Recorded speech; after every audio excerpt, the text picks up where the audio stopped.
So the bass for Take My Money is kind of a funny story.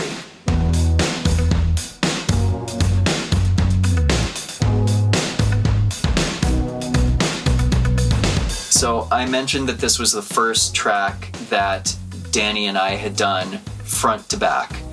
And we were kind of working on a couple others in parallel, but this was the one, because of the whole France deadline, that we needed to get done. So we were jamming on this.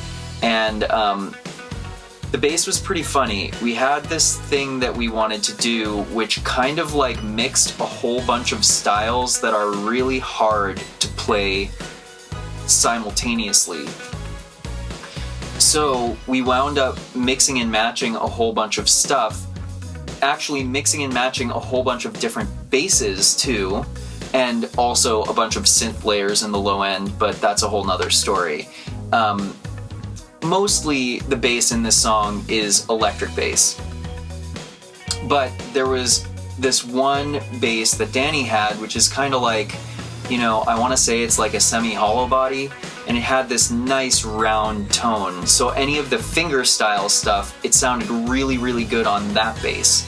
And then a friend of ours had left his bass at Danny's studio, and all of the funky stuff, like the slaps and the plucks, they sounded really dope on that bass. So we kind of just like, I don't want to say cobbled together, it was very well planned out. Like we basically were trying to play all this stuff like cohesively on one single bass guitar, and it wasn't hitting the way we wanted it to. And so we decided to try this weird thing that neither of us had ever tried before, and just like find the tone for the specific part and then blend them all together, like mix them all together.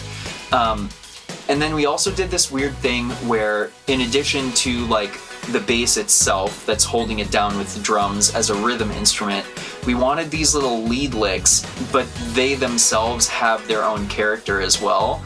And I just remember us each sitting there with a bass and the track playing, specifically the chorus, we wanted these little lead licks, and us just like trading off lead licks until we found something that we each liked for the spot, and being like, okay, don't lose it. We'd like voice memo it, and then we'd like polish it up later. It was really quite an experience, and kind of like, you know, a game of tennis. You're just kind of like volleying back and forth and like trying to figure out what works. It was really, really cool, and I couldn't be happier with how it turned out.